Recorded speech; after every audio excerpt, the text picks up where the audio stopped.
Welcome to a new edition of To The Point. For years, we've been calling, as Egypt, for international efforts to consolidate, for countries to work together to confront terrorism. We've said terrorism is a global phenomenon. It will not only rest in our part of the world, it will hit the world at large. Since the tragic incident of 9/11, we have warned numerously. It has nothing to do with Islam. Islam is used as a pretext to justify, to brainwash, and to give credibility to a terrorist militant grouping that is being funded, nurtured by the West to destroy this part of the world. Now, after a number of tragic incidents that took place, the Russian air flight that was, according to Russia, bombed, and we're still awaiting the final official results of the investigation committee. The tragic incident that took place in Paris, where a number of innocent lives were wasted to prove some kind of a point. After those incidents, at last, we hear the British Prime Minister distinguishing between Islam and terrorism. We hear the British Prime Minister calling for consolidating efforts and fighting a phenomena which will engulf Britain and destruct Britain. Well, maybe it is time for the UK to change its policies and maybe refuse to give housing to those who mastermind certain terrorist groups. We hear the American Premier also calling for international efforts to confront terrorism. Well, have we not said that this is an issue that will hit us all eventually? We hear the Russians asking for intervention by the UN Security Council to form some kind of an international coalition to take action against terrorism. All has been laid on the table, all has been suggested by Egypt quite a few years ago, even before our revolution of January 25th. This evening, with a distinguished panel, we'll be discussing terrorism, how can we confront it, and what is needed on an international scale, because locally we are fighting, but we need those who support and fund those movements to wake up and smell the coffee. With us this evening is Dr. Essam Nezamy, who's a former advisor of SCAF. A pleasure to have you always with us. With us also this evening is Ms. Yosr Dakhs, who is a political analyst among so many other hats. A pleasure to have you with us. Thank you. Ladies and gentlemen, we've been calling numerously, as I said in my introduction, that we have a serious problem with terrorism. And it has nothing to do with Islam. Since maybe even the revolution, our tone has risen even more. We've been accused of so many things, including that we did not lead a democratic path when we chose to remove, on June 30th, terrorist organization whose aim was to destroy the Egyptian rank and file. Yet now we hear international statements that, hey, let's work together and confront the phenomenon. Am I too harsh? Am I misreading the scene? Of course not. I think we feel, as Egyptian, we feel sorry for what happened in France. We don't like any innocent human being to be killed for no reason. But we can take the benefit from this accident, that why you didn't hear our voice when we called several times for fighting terrorism all together. Our ex-president Mubarak and our president El-Sisi, several times, in different speech, he said this is an international interest. This is not a local interest. The terrorism will attack the Western country also. But nobody cared about his speech. Nobody cared about this warning speech. And now it comes the time that started in France, suffered from the bloodiest event during maybe from the Second World War. Something like that happened in France. I think They have to consider our fight against terrorism. They have to consider what is happening in Syria, what had happened in Iraq, what had happened in Libya. They have to consider how many body was killed by terrorism. So I think the international community have to start to cooperate together to fight terrorism, and not to fight terrorism or to fight what they call ISIS or a state. This is not a state. We have to fight the people who created... I'm sorry to interrupt you here. We'll be interrupting our regular programming to go to a press conference which was held earlier in Sharm el-Sheikh in an exceptional meeting that the Egyptian Prime Minister held with the cabinet to discuss a number of local issues and Egypt's efforts to stand in face of terrorism. Press conference by the Egyptian Premier Sharif Ismail and his cabinet. He discussed a number of issues. Topping those was terrorism and need to confront these issues at an international scale among so many local issues. We were just discussing the issue of terrorism, and it seems our government is reinstating again that efforts have to be consolidated on an international level. The Security Council, and the proposal that was suggested by Russia, that some kind of a committee or a coalition is formed, what kind of a job description would that coalition have? Because can you confront terrorism via diplomatic negotiations, for example? I mean, what are we expecting from that committee? Well, first we're expecting it to do a research about why such of these incidents occurred from the very first beginning. And second of all, what's the reason behind all of this? Who's the mastermind behind all of this? What are the actions that should be taken in order to avoid such things?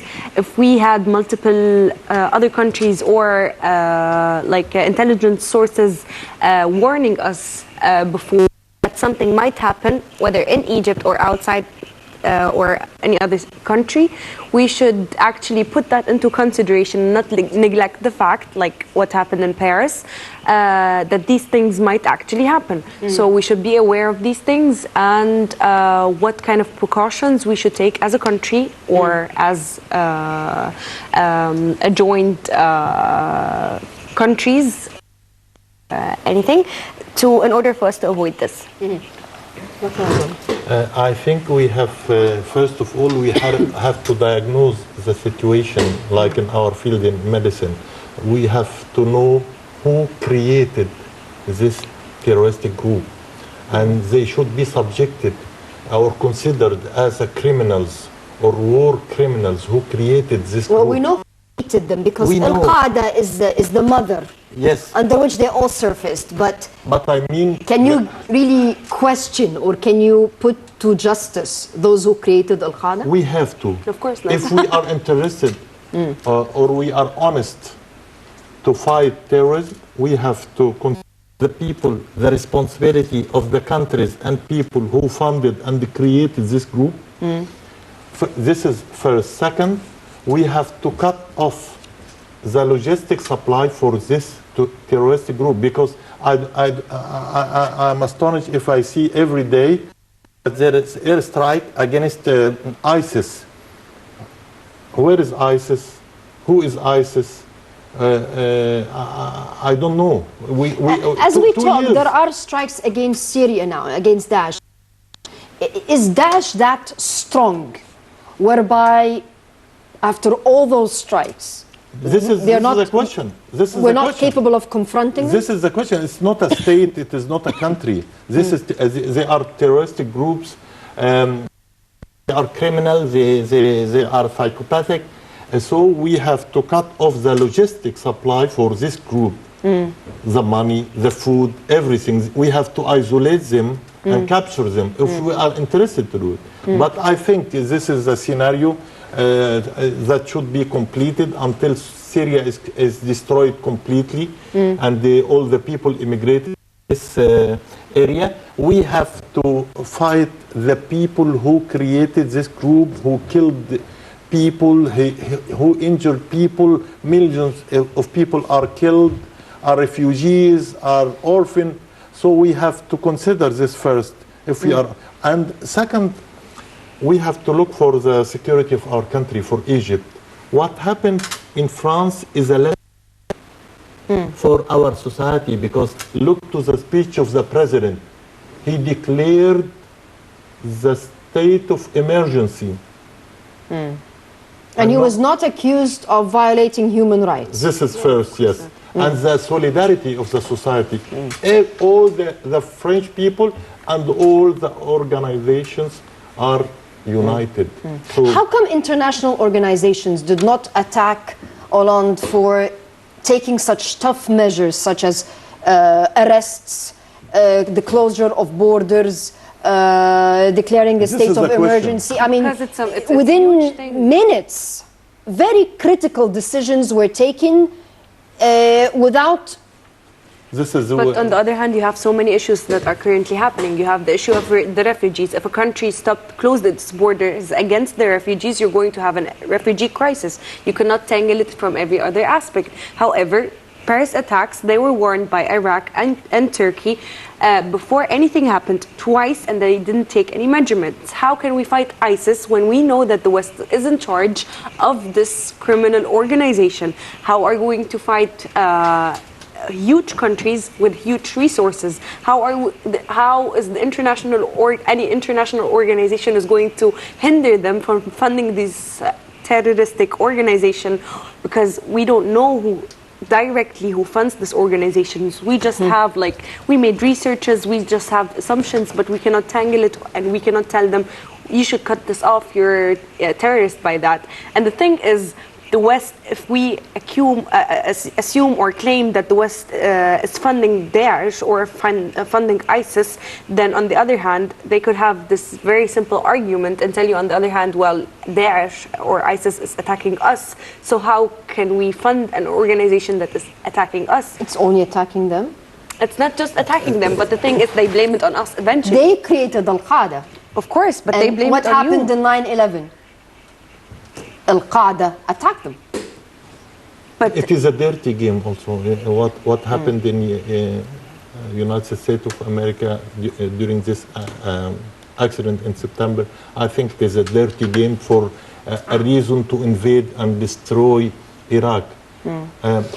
Is what's happening now in Paris? This is because, quite frankly, since we've been through this scenario numerously, the first thing that came to mind after the Paris incident and the fact that the United States administration immediately drew a simile between what took place in Paris and what took place in 9/11 is that we're going through a repetition scenario. Only I this think so. time the target is Syria. I think and so. since then, Syria has been bombed, raided a number of times. I think so. Is this because- a repetition just to Yes, sure. finish off Syria like we finished off Iraq? Sure. This is some sort of punishment for France. Maybe France has not a neutral but not an aggressive position in the fight or sharing the NATO or sharing United States in invading Syria. And as you mentioned, this is also a reason for more, let us say, suffering for the Muslims, the Arabic, and the refugees. All the Western countries to consider the refugees are enemies or they hate them, or this is a very tricky scenario. It's the Islamophobia again. This is what I'm saying.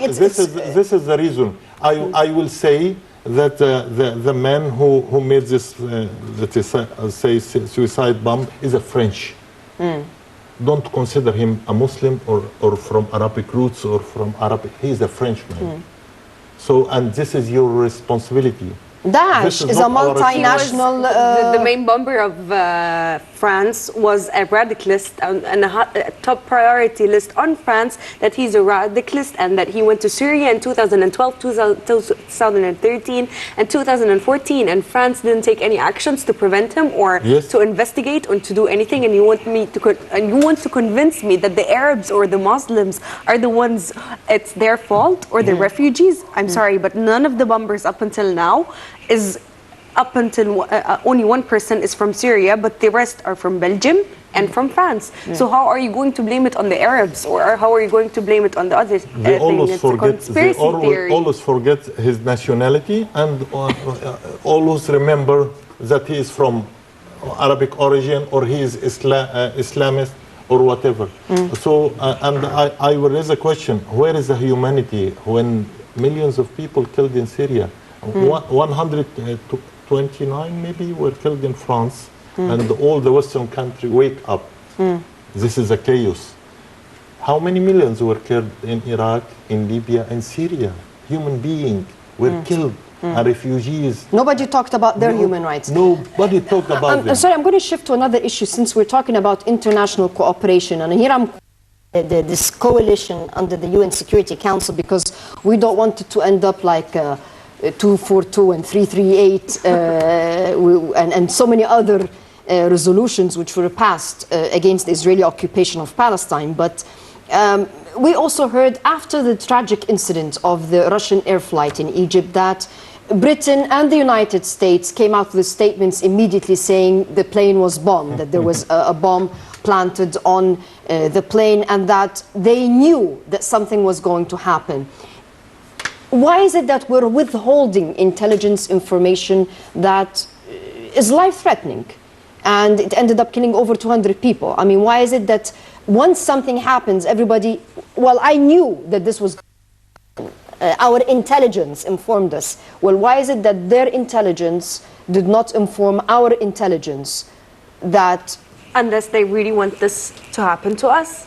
That's the thing. There's a mastermind, and there's a mastermind who's behind all of this and who's targeting these people. As I've mentioned, Wesley Clark, who is a very high authorized person in the American U.S. Army, went on a YouTube video or on national television, and it's aired on YouTube, and he declared that the moment before they tried to invade Iraq, he got this order that they're going to invade Iraq. So we asked, why would we invade Iraq? They were like, we have absolutely no idea. We just had this confirmation from a very... Seven countries. And he actually declared, he mentioned 7 countries in 5 years. We will invade 7 countries. Can you imagine? Which 7 countries were they talking about? Sudan, Somalia, Yemen, Iraq, Iran, Libya. That's quite what we know about. Syria. So why didn't any international organizations like the UN, like the General Assembly, take any actions when such a video declared? Because why we want to see a brighter picture of them wanting these things to happen? Maybe it's all just the conspiracy maybe something came to mind right now, and that is how effective are international organizations. When the United Nations and the Arab League were formed, they were formed, well, 30s and 40s, and the situation on an international scale was different. And maybe it's a hypothetical question, I don't know whether it's doable or not, but as I'm sitting here, it crossed my mind, questioned this a number of times pertaining to the Arab League, that sometimes something could be old-fashioned in face of current events. Has the time to revisit something like the UN Charter and the Arab League Charter, because I know we discuss this here locally a lot, that those organizations, their charter is not making them an efficient and effective tool in applying international law. And one of their job descriptions is to apply international law. When the world is turning into this global village, of this terrorist global village, then we have to say those international organizations have lost their efficiency, to put it diplomatically. What I'm saying is a dream. There is no effect for this international law for the safety and security of the nations and people. And what we are facing, it is the American empire for the sake and benefit of Israel. This is my final conclusion. We are facing the American empire which support the safety and stability of Israel. Look to the Middle East. The only country which is safe. No How come Daesh is not attacking Israel? Exactly. They are not interested. They didn't receive any order to attack Israel. It's not about Is it they did not receive, or some international organizations, even American organizations like Veteran Americans, has issued a statement saying that the Daesh Emir, which is the head of Daesh, works for the Israeli Mossad, and they even said that his name was Elliot Shimon or something like that, or Shimon. I always say that there is nothing called Daesh or IFID. This is some sort of army, part of the American army. They supply them with. Is it an American or a Zionist? They are Why the isn't it same. both? They are, Okay, they are the I'm same. just asking. They are the same. This is well known. This is for the stability and dream of Israel, that they want to occupy Iraq, Syria, and Egypt. This is the dream of Israel, and this for the sake and stability of Israel. Everything was done in the Middle East for the sake of Israel. Nobody is caring about our blood. Nobody is caring about our oil, our economy. They are caring about the safety and stability and security of Israel. This is the final conclusion. And we as Arab countries, we have to consider this, to be or not to be. If we will survive to support and maintain the stability of our country, or we will lose everything for the coming generation. Forget about our civilization, what happened in Iraq. They destroyed completely the civilization of Iraq, the museums, everything. Yes. So we have to consider, this is the final conclusion. What happened in France is nothing but something to repeat the scenario, another scenario. just to frighten the world against the Arab and against the Muslim and blame it on the refugees. And they took the refugees issue as a thing, and now the countries are afraid of the refugees and what's going to happen to them. But the thing is, like Netanyahu issued a statement 2 days ago that I read on the Daily Mail, saying that Egypt has to give up Arish for the Palestinians in order for them to like live peacefully and everything. So the thing is, the picture, I'm not sure whether the international organization thinks that we Arabs are fools, or whether they have this less of intelligence sources, as you've mentioned before. But the thing is, it's a whole scam. Like, I think the Paris attacks, from my point of view, was pre-organized, and everything was systemized, and everything was known beforehand, and they just wanted a reason to blame it on the refugees, so that they have another reason to invade Syria or any of these countries that were mentioned before. And to deviate the attention off of the Palestinian question as well, because now nobody's discussing this issue. Well, I didn't read the statement by Mr. Netanyahu, but should this actually be a true statement, well, those that were willing to do that deal have been removed by the Egyptian people. And the Palestinian question will not be solved on Egyptian soil. It will only be solved on Palestinian soil, and it will be solved, and maybe sooner than we think.